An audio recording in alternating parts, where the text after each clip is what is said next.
তো তেলাওয়াত করা, ওরাত্তিলিল কোরআন তারতিলা, ইনশাআল্লাহ। এই কিরকম মস্ক করবো দেখায় দিই। যেমন আমি বলবো, ঠিক করবো যে আলহামদুলিল্লাহি রাব্বিল আলামিন। আমি একটা অনুমান করে নেবো, তো আপনারা বলতেছেন আমার সঙ্গে, বলেন।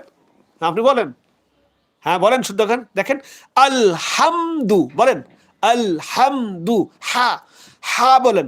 না না, হা বললে হবে না। আলহামদু যদি বলেন এটা নামাজ ভেঙে যাবে। আপনি কি বলবেন? আল হামদু।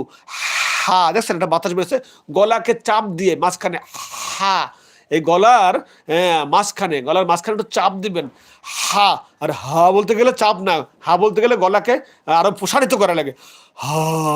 আলহামদু, আলহামদু এটা ভুল। আল হামদু চাপ দিতে হবে। আলহামদু লিল্লাহি, একালিপ টান হবে, লিল্লাহি রব্বিল, রব্বিল আলামিন। আইন, এই যে গলার মাঝখানে আইন আর হা, এই মাঝখান থেকে উচ্চারিত হয়।